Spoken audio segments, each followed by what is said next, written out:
No domingo passado, nós tratamos do tema com uma proposta de esclarecermos, ou trazermos alguns esclarecimentos sobre religião e a igreja. Nós tratamos muito pouco, apenas algumas características da igreja. Falamos um pouco mais sobre religião e hoje eu gostaria que nós retomássemos. Obviamente nós não temos tempo para ir em muitos outros aspectos, mas eu gostaria de compartilhar algo com vocês que, assim, tem me incomodado. O que nós vimos na semana passada para nós lembrarmos rapidamente? Sobre religião, nós vimos que a palavra religião, ela pode ter vários significados. E nós destacamos 4 destes significados. Primeiro é que religião, a palavra religião, ela pode significar qualquer crença em um poder sobrenatural. E aqui tem um exemplo de uma forma de religião que é o hinduísmo, que se crê que há milhões de deuses e se crê no sobrenatural. Então, isso é uma forma de religião. A palavra religião, ela pode significar também um conjunto de doutrinas. E no caso aqui, o Alcorão, que é o livro sagrado dos muçulmanos, e que eles dizem que foi inspirado por Deus. Então, ali há o conjunto de doutrinas. Esse conjunto de doutrinas também pode ser chamado de religião. A palavra religião, ela é utilizada também para uma denominação. A denominação de uma religião.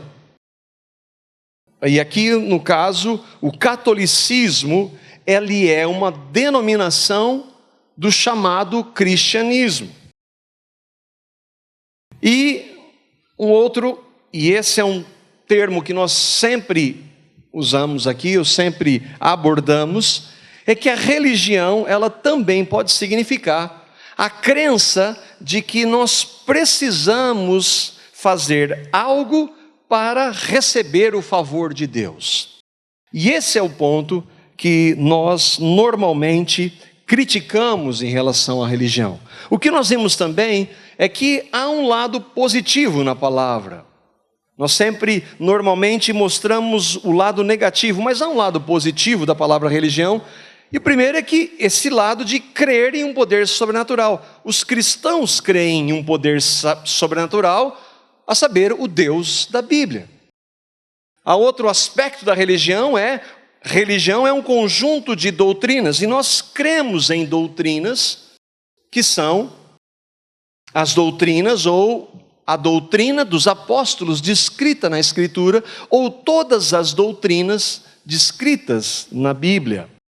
E um outro significado para a palavra religião, que é a denominação que, ainda que nós falamos isso na semana passada, ainda que não seja necessário, eu creio que é importante justamente para fazer uma distinção entre as inúmeras religiões denominadas cristãs que nós temos. Então, a questão da denominação, ainda que não seja necessário, eu creio que no contexto que nós vivemos, ela nos ajuda a fazer uma distinção entre o que aquela religião cristã crê.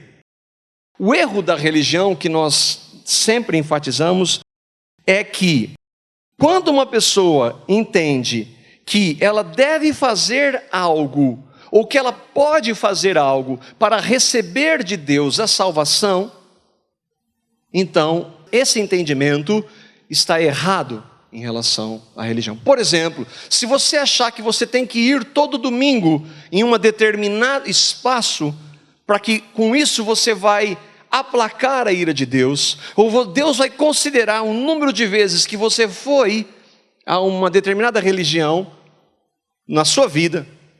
Se chegar diante de Deus um dia, Ele vai contar, isso vai ser bom para você.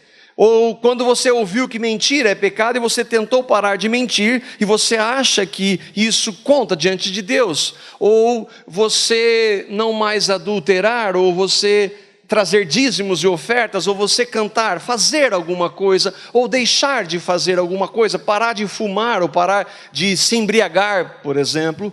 Tudo isso é uma forma de religião e que a maioria das pessoas entende isso. Toda forma de religião que se baseia nisso é uma falsa religião. E o agravante é que muitas falsas religiões se utilizam do nome de Jesus. Toda religião, então, que se baseia em que nós devemos fazer ou deixar de fazer algo para agradar a Deus, é falsa, mesmo que se diga cristã. Mas o cristianismo não é uma religião. O cristianismo bíblico, não. Cristianismo à luz da Escritura é um relacionamento com Deus por meio da pessoa de Cristo. Não é uma religião, não é um conjunto de regras a ser seguido. Há doutrinas nas Escrituras, mas não é seguir doutrinas que nos faz cristãos, é crer em Cristo. E nós então vimos um pouco sobre a igreja, o que é a igreja, e nós destacamos 4 pontos. Primeiro, de quem é a igreja, nós vimos que Jesus disse para Pedro sobre esta pedra, o Cristo, o Filho do Deus vivo, eu edificarei a minha igreja. Então a igreja, que não tem relação com religião, a igreja é de Cristo. Nós vimos também o que é a igreja? A igreja não é um lugar. Igreja é a reunião ou o encontro ou as pessoas que creem em Cristo. Então nós vimos o que compõe uma igreja. Tijolo, cimento, ferro, não. O que compõe a igreja são todas aquelas pessoas que um dia creram em Cristo. E o que é crer em Cristo? E aqui o Evangelho. A Bíblia diz que nós somos pecadores mesmo tendo nascido dentro da religião evangélica, que é o nosso caso. Nascer na igreja não muda o nosso estado. Nós nascemos em pecado. Por isso nós cometemos pecados. E aí ser batizado, participar do louvor, nada disso muda o estado do homem, ele continua sendo pecador, do homem e da mulher.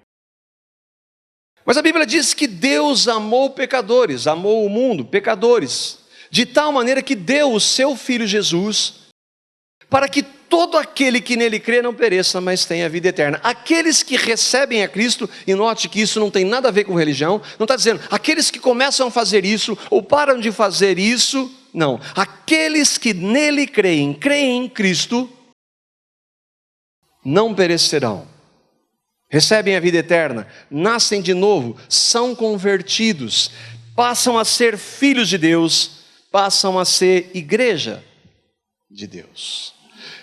Então, quem compõe a igreja? Aqueles que um dia reconheceram-se pecadores. E esse reconhecimento só pode acontecer quando o Espírito Santo nos mostra, porque do contrário nós achamos que somos boas pessoas. Quando o Espírito nos mostra que nós somos pecadores, muito pecadores, nós nos arrependemos e olhamos para Cristo e vemos que Cristo lá na cruz, sem pecado, morreu a nossa morte, nos purificou dos nossos pecados no seu sangue, na sua ressurreição nos deu uma nova vida. Quando nós cremos em Cristo, na sua morte e ressurreição, na nossa morte e ressurreição com Ele, e o recebemos como Salvador e Senhor, nós então passamos a ser igreja. E ainda que se reúna aqui ou ali na praça, é igreja. E nós vimos algumas características da igreja. Nós vimos, por exemplo, que a igreja ela é composta de irmãos que são chamados de presbíteros, que são irmãos que ajudam no governo da igreja local e que são importantes, estabelecidos por Deus.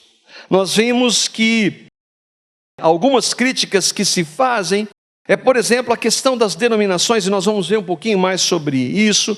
Por que de denominações? E nós falamos, a denominação em si, que no nosso caso, Comunidade Cristã de Londrina, ela não vale nada, ela não tem poder nenhum. Mas ela é apenas para fazer uma distinção, por exemplo, entre outro grupo ou outros grupos que se dizem cristãos, como por exemplo, mórmons e testemunhos de Jeová ou espíritas que se dizem cristãos, mas que não creem nos fundamentos que nós cremos. Então, às vezes, há crítica em relação à questão denominacional, e nós entendemos que essa distinção, ela é importante. A comunidade cristã é uma denominação religiosa? Sim. Mas isso tem valor? Não. É uma denominação. Poderia não ter nome isso daqui. Mas por uma questão legal, por uma identificação, nós colocamos. Mas isso não tem valor nenhum. O que tem valor é crer em Cristo. Eu deixo claro isso porque nós não defendemos em hipótese alguma a questão denominacional. Isso não importa diante de Deus. Atos capítulo 14, versículo 23, nós vimos sobre a questão dos presbíteros. Quando os irmãos plantavam igrejas, eles começavam e chegavam num lugar, e ali começava uma igreja. Esse texto mostra o que era feito. E promovendo-lhes em cada igreja a eleição de presbíteros, depois de orar com jejuns, os encomendaram ao Senhor em quem haviam crido. O que acontecia? Alguém chegava numa cidade, no caso aqui Paulo, chegava numa cidade, pregava o evangelho, pessoas criam no evangelho e ele ia para outras cidades. Então como é que eles vão fazer? Elejam presbíteros, irmãos maduros que possam governar a igreja local. Os presbíteros não são superiores, não são melhores, não se trata de clero. Eles têm uma função de governar, mas ninguém dentro do corpo de Cristo é mais importante ou maior. É apenas uma função de governo. E a palavra fala muito sobre essa questão, vários textos que nós vimos, que os presbíteros ajudam na resolução de conflitos, que os presbíteros devem cuidar da igreja, que os presbíteros devem cuidar da vida espiritual do rebanho, da questão de saúde, especialmente do cuidado com a palavra. E nós vimos então uma outra questão que é a crítica em relação à igreja quanto à sua imperfeição. A verdadeira igreja de Cristo, ela é composta daqueles que creram nele, foram salvos por sua graça e misericórdia, mas não são perfeitos. Nós somos salvos pela graça, mas ainda nós cometemos pecados. A igreja de Cristo, em toda a sua história, sempre foi assim. E o Novo Testamento, especialmente, nunca deixou de mostrar os erros daqueles irmãos. E hoje eu gostaria de ver outra característica dessa igreja.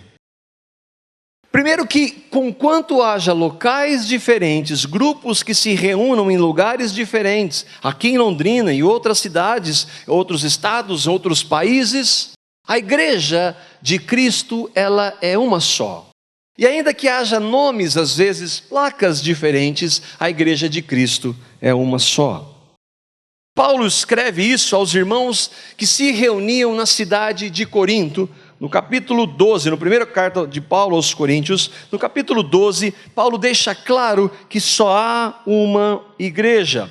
E aqui ele usa um outro nome para a igreja, que é o corpo de Cristo. Todas as vezes que você ver na Bíblia o corpo de Cristo, você pode ver a igreja junto. Corpo de Cristo e igreja é o mesmo significado. E o texto diz: ora, vocês são o corpo de Cristo, e cada um de vocês individualmente é membro deste corpo. E se você for pegar o texto, você vai ver que Paulo usa a figura de um corpo humano. E aí ele mostra, por exemplo, o olho, ele não pode dizer para a mão: eu não preciso de você, nem a mão dizer para o olho que não precisa. O corpo se completa. Isso mostra que não há funções ou hierarquia, a necessidade dos membros do corpo. E cada cristão é membro do corpo ou membro da igreja. Nós vimos que a igreja não é o lugar não é um lugar, com quantos se reúnem em lugares diferentes? Quantos corpos há? Um corpo.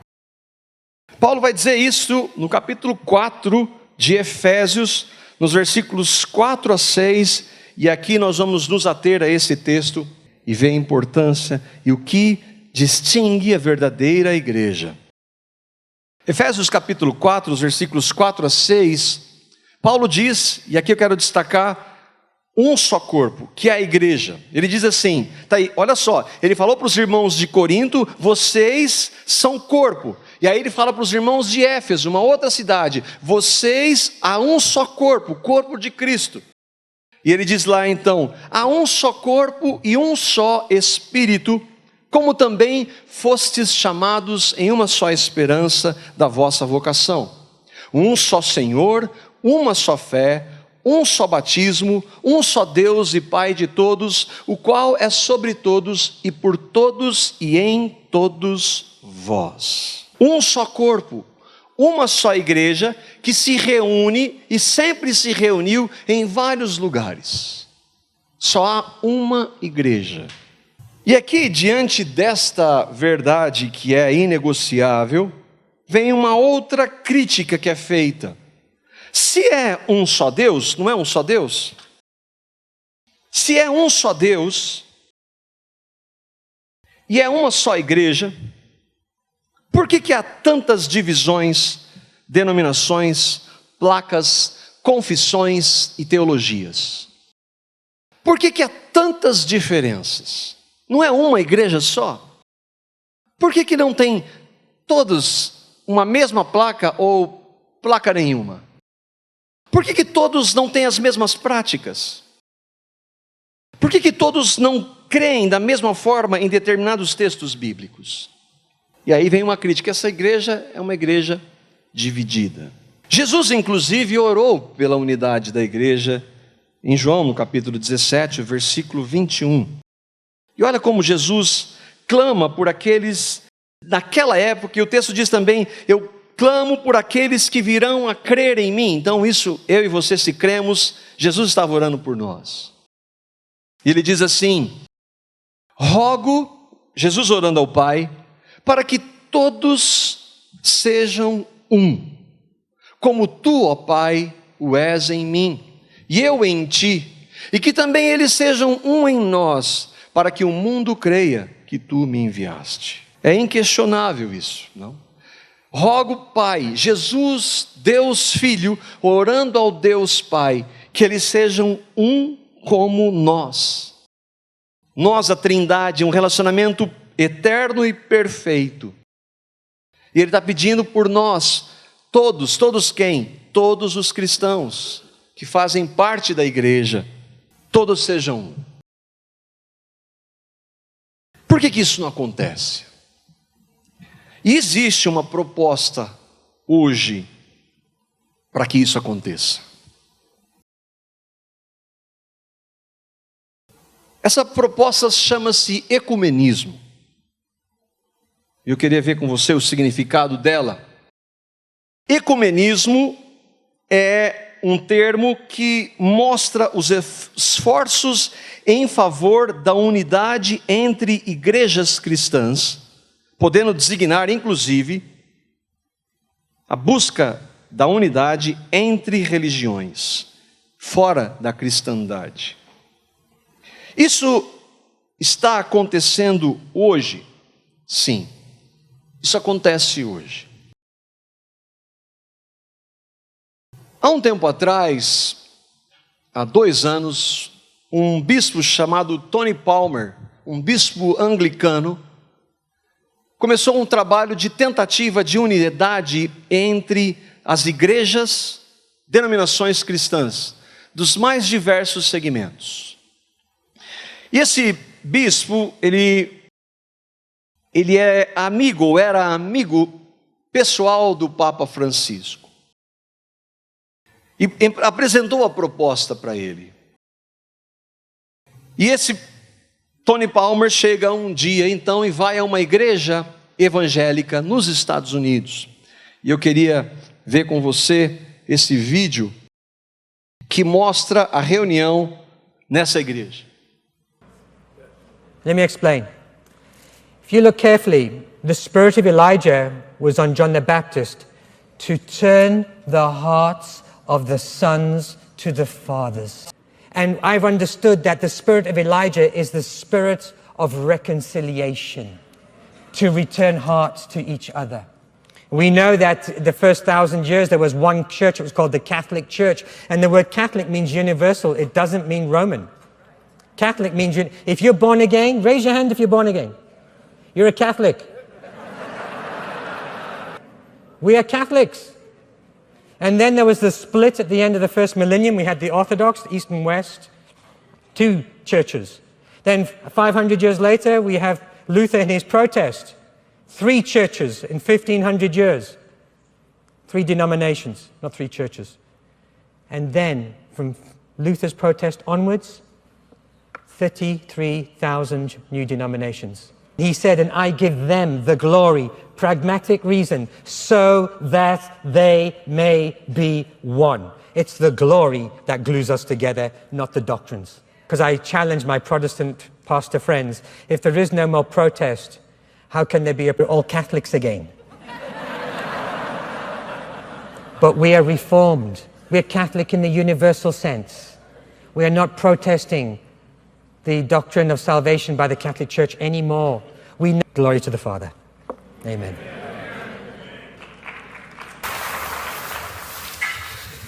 Dear brothers and sisters, excuse me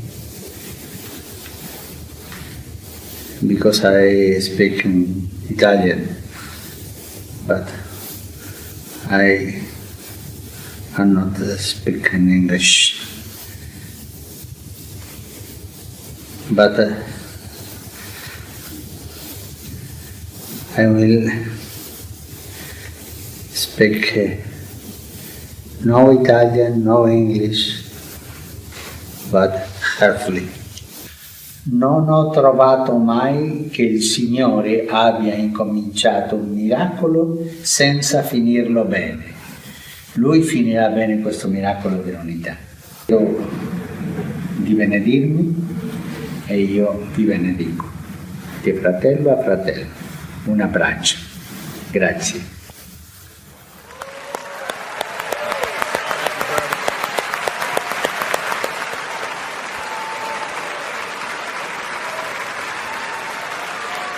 Oh, glory, glory, glory. Tony, thank you, sir. I want you to video a message back. Come up here, and let's do it this way so he can see this whole congregation. Got to go to the Vatican again. Yes. I'm ready, sir. My dear sir, of these leaders represent literally tens of thousands of people that love you, that believe God with you, till we all come in the unity of the faith and of the knowledge of the Son of God, unto a mature man, unto the measure of the stature of the fullness. O vídeo é muito longo, tive que editar, ainda assim não ficou bom, e por causa do nosso tempo. Mas há uma proposta que se chama ecumenismo. E uma das frases do bispo é: o que importa é a glória de Deus e não as doutrinas. Isso é bom ou não? Para responder, a gente tem que olhar para a Escritura. E aqui, depois de um tempo, Kenneth Copeland, que é um pastor que foi lá, aquele pastor que estava na igreja, visitou ele com vários outros pastores neopentecostais, visitaram o Papa no Vaticano. E se você quiser conhecer a teologia, as doutrinas do Kenneth Copeland, coloca na internet. Se você quiser conhecer um pouco mais as doutrinas desses pastores, assista uma série de vídeos chamado Nuvens Sem Água. Está na defesa do Evangelho, do pastor Paulo Júnior, da Aliança do Calvário. Aí você vai ver as doutrinas desses homens que estão se propondo a uma unidade. Aqui são pastores e o Papa, mas o Papa também se reúne com pastores hindus e qualquer outras religiões. Quer dizer, essa é a proposta chamada ecumenismo. Há um só corpo, eu queria destacar, um só Espírito, um só Senhor, uma só fé, um só Deus e Pai de todos. É possível essa unidade? Eu queria que nós destrinchemos esse texto para poder entender o que Paulo está dizendo aqui. E se o que Paulo disse, dirigido pelo Espírito Santo, permite isso que está sendo proposto e que é muito, mas muito grande. Para a gente ver, eu montei esse pequeno quadro para nós entendermos um pouco. Nós vamos pegar os pontos principais ali. Um só Deus, um só Espírito, um só Senhor e uma só fé. E aqui eu vou trabalhar algumas religiões. Hoje eu estava conversando com os irmãos do ministério. Os irmãos já colocaram isso uma vez, dizendo que eu faço críticas às religiões e que isso não é bom. Eu queria que você entendesse que eu não estou criticando pessoas. E que se nós aqui fazemos crítica, é contra a religião que está contra a Escritura. E quantas vezes nós não falamos contra a igreja evangélica, da qual nós fazemos parte? Então não entenda que é algo pessoal, mas considere a luz da palavra. Não olha para mim, olha para o que a palavra de Deus diz. E entenda que isso às vezes pode confrontar a sua prática, mas é por amor. É por amor. Um só Deus. Paulo diz, com um só Deus, discordam disso hinduísmo e budismo. Bom, tudo bem. Não dá para ser ecumênico com hindus e budistas, eles sequer creem em um único Deus. Agora a palavra de Deus diz que esse Deus é Pai, Filho e Espírito Santo. E disso discordam o sikhismo, que diz que existe um Deus, que você não conhece, mas olha o número de seguidores. Islamismo, judaísmo, unitarismo, denominação dita cristã, espiritismo, os mormons e os testemunhos de Jeová. Nenhuma dessas religiões, eles que estão destacados em preto, dizem que acreditam em um Deus, mas nenhuma delas crê em Deus Pai, Filho e Espírito Santo. As bases para que haja uma unidade tem que ser a Escritura. Não há possibilidade de unidade fora da Escritura, fora das doutrinas da Escritura. Mas Paulo vai além, ele diz assim, um só Espírito. É o Espírito Santo, o Consolador que o Senhor disse que enviaria para a sua igreja, que é quem convence. Todas essas religiões discordam. Eles não creem na Trindade, por consequência não creem no Espírito Santo. Paulo disse também, um só Senhor. Um só mediador entre Deus e os homens. Não há outra possibilidade de acesso a Deus fora de Cristo. Não há outra. E quando se propõe uma unidade com aqueles que sequer creem no Deus Trino, que negam o Espírito Santo e que negam o senhorio de Cristo, o que eu estou fazendo com o que Deus fez enviando Cristo? O único meio, porque se houvesse, irmãos, outra possibilidade de salvação, será que Deus não faria? Mas o nosso estado de pecado era tão grande, que Deus teve que mandar o Filho dele sem pecado encarnado para morrer na cruz. Como é que eu posso dizer que há unidade fora de Cristo, irmãos? É um só Senhor, não existe senhora.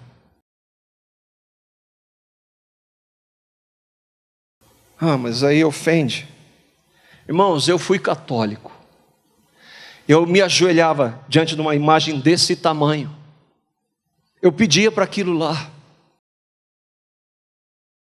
E quando a verdade veio, não me interessa se a minha religião é católica, se a minha religião é a comunidade cristã de Londrina. Interessa a verdade de Cristo.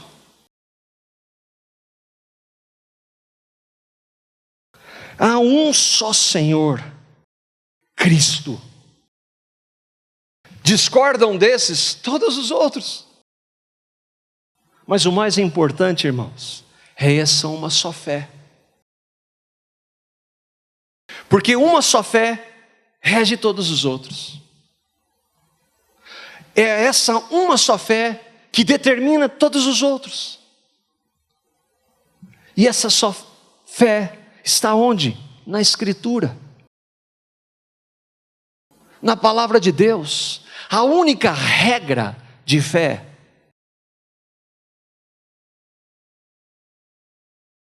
Uma só fé, não várias fés. Qual? Para eu e você sabermos qual fé? Só Escritura. Só a Escritura. Essa aí elimina. Discordam dela. Irmãos, essas discordâncias não sou eu que estou dizendo, são essas religiões, elas discordam disso. Todas as anteriores, catolicismo romano. Mas espera aí, o catolicismo romano não crê na Bíblia mais a tradição. E as evangélicas? Muitas evangélicas que dizem que creem, mas a prática trazem vários outros ensinos que são contrários à Escritura. Uma só fé, irmãos, rege as demais. Por quê? Porque uma só fé, essa fé vai explicar que fé é essa, qual fé é essa, fé em quê, fé em quem. Como se recebe essa fé? Essa única fé, ela vai dizer se há um Deus, qual Deus? Como se conhece Deus? Como Deus se revela? Essa fé vai dizer quais os atributos desse Deus? Essa fé vai dizer como definir e como detectar falsos deuses. Essa fé vai dizer como Deus age, como podemos ouvi-lo, como podemos conhecê-lo.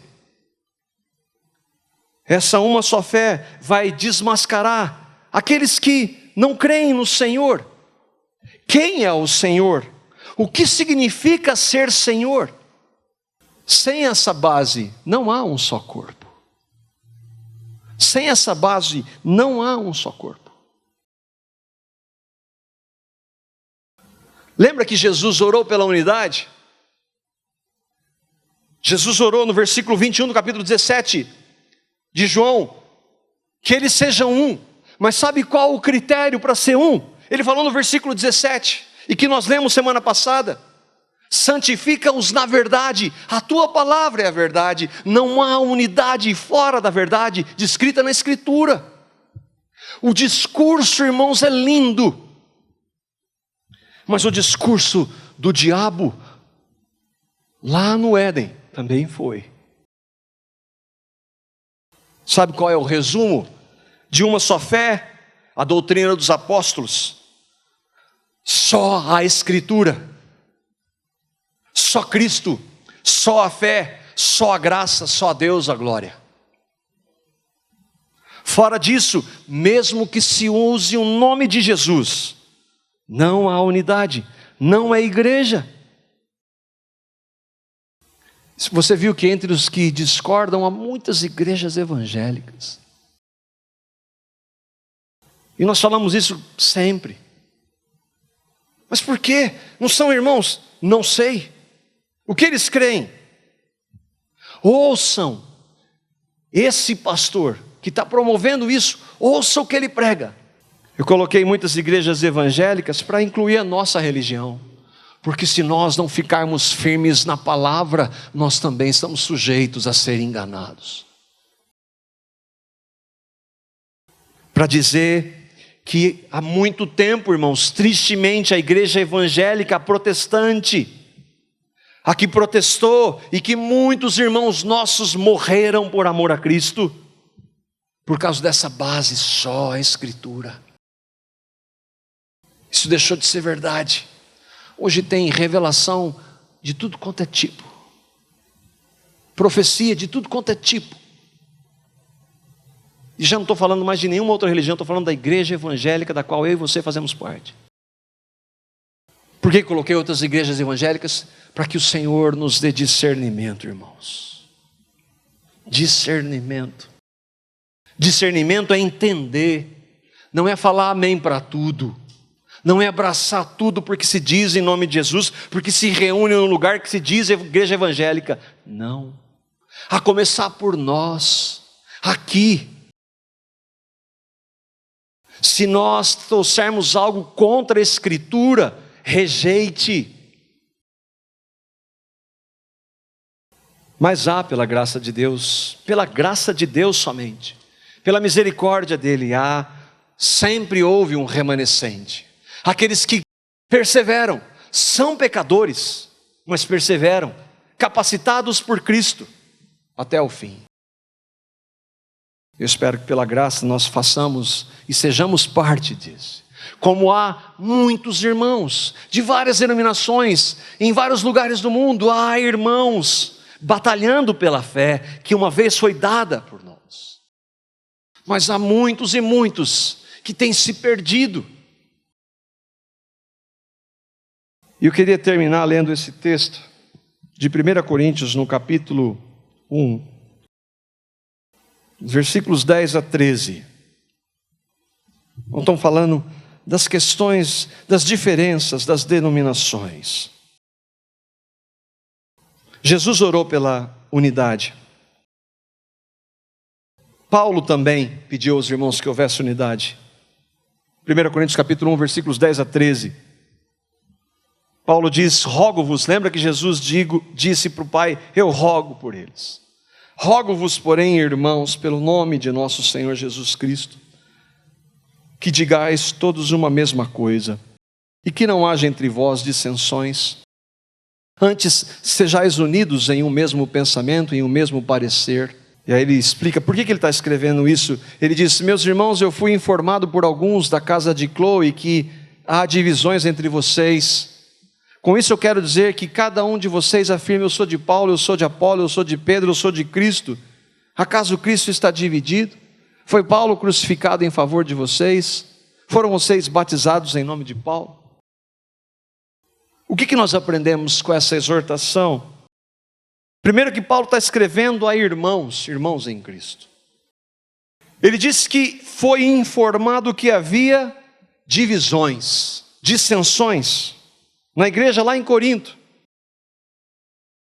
E isso o entristece, por isso ele roga, irmãos. E o rogar é invocar, é clamar, é suplicar, a mesma palavra que Jesus usou para orar ao Pai. Ele está falando de unidade. Por isso que ele orou, eu rogo em nome do nosso Senhor Jesus Cristo. Ele ora pela unidade. Se ele lhes pede, significa que capacitados por Cristo é possível a unidade.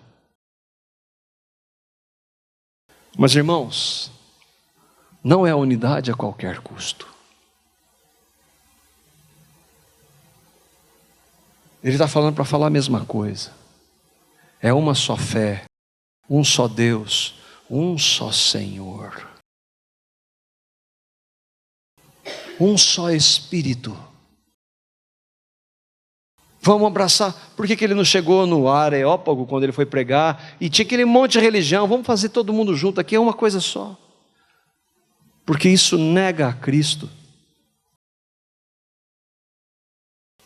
Muitos irmãos se utilizam desse texto para justificar que diferenças teológicas ou de interpretação não devem ocorrer e são nocivas. Se tem diferença teológica entre evangélicos, isso é ruim. O texto não está dizendo isso. Qualquer divisão entre cristãos autênticos é sim ruim. Mas às vezes ela precisa acontecer para dizer e para saber o que se crê. E não é desse tipo de divisão que Paulo trata aqui. A divisão é clara porque aqueles irmãos faziam opções pessoais. Um era eu sou de Paulo, eu sou de Apolo, eu sou de Pedro. O irmão Matthew Henry, um estudioso da Escritura, no século retrasado, ele diz assim: alguns gritavam, Paulo, talvez como o professor mais sublime. Outros gritaram Apolo, talvez como o orador mais eloquente. Alguns gritavam Cefas ou Pedro, talvez pela autoridade da sua idade, ou talvez por ter sido apóstolo de circuncisão. Não está que Pedro pregava uma coisa, Paulo pregava outra e Apolo outra. Por quê? Porque o que eles pregavam eram inspirados pelo Espírito, não há distinção, não há contradição, eles falavam a mesma coisa. Faleis todos a mesma coisa, o mesmo parecer. Paulo, Pedro e Cristo poderiam ter diferenças teológicas? É claro que não. O que Paulo e Pedro escreveram foi dirigido por quem, irmãos? Pelo Espírito Santo. O Espírito Santo, ele é o Deus Trino, Deus Pai, Filho e Espírito. Será que Cristo e o Espírito têm coisas diferentes para dizer? O que estava acontecendo eram preferências pessoais, e isso está errado. Agora, irmãos, nós não devemos buscar unidade a despeito da palavra de Deus em hipótese alguma. Em hipótese alguma. Não se tratava de discussão em relação à compreensão da Escritura, mas de valorizar pessoas, homens pecadores, com exceção do Senhor Jesus. O que era fundamental que Paulo está dizendo ali? Que vocês todos digam a mesma coisa. Que mesma coisa? Uma só fé, a sã doutrina. Não saiam disso. Não busquem unidade fora disso. O que nós podemos aplicar, irmãos, em relação a isso? Hoje nós não temos mais a revelação que aqueles homens tiveram. Eles foram dirigidos pelo Espírito para escrever a palavra de Deus. Ninguém mais pode isso hoje, conquanto haja muitos que dizem que fazem, que têm revelação direta de Deus. A minha filha chegou hoje falando isso. De uma colega, que uma profeta disse que Deus revelou. Mas onde está a base bíblica? Não está. Então você tem que crer na pessoa. Não creio. Não sou obrigado. É só a Escritura. Vocês não têm que acreditar em mim. A única fé que nós temos, a única regra de fé, uma só fé, só a Escritura. Isso implica, e aí podemos ter 3 possibilidades. Porque nós somos limitados, sim. Há irmãos que creem em Cristo e que pensam diferentes em alguns pontos, sim. Mas se creem em Cristo, os fundamentos são inegociáveis e é uma só fé. Quais as possibilidades? Existem aqueles que dizem que tem revelação. E se ele disse que ele crê daquela forma e é a revelação de Deus, como é que você discute com ele? Não tem como, ele teve a revelação. Outros vão dizer, e aí é o que nós nos encaixamos, que nós podemos ter diferenças em alguns pontos, desde que não seja em uma só fé, nos fundamentos. E nós podemos ter, em amor, em respeito, discordar. Não é o ideal, mas nós somos falhos, pecadores, limitados, e às vezes nós podemos discordar. A outra possibilidade é em alguns pontos eu dizer, isso, irmão, eu não sei. Não sei. A palavra não é clara. Talvez eu não compreenda a minha limitação. Então isso a gente pode andar junto também. Quais exemplos que às vezes tem irmãos que têm uma só fé?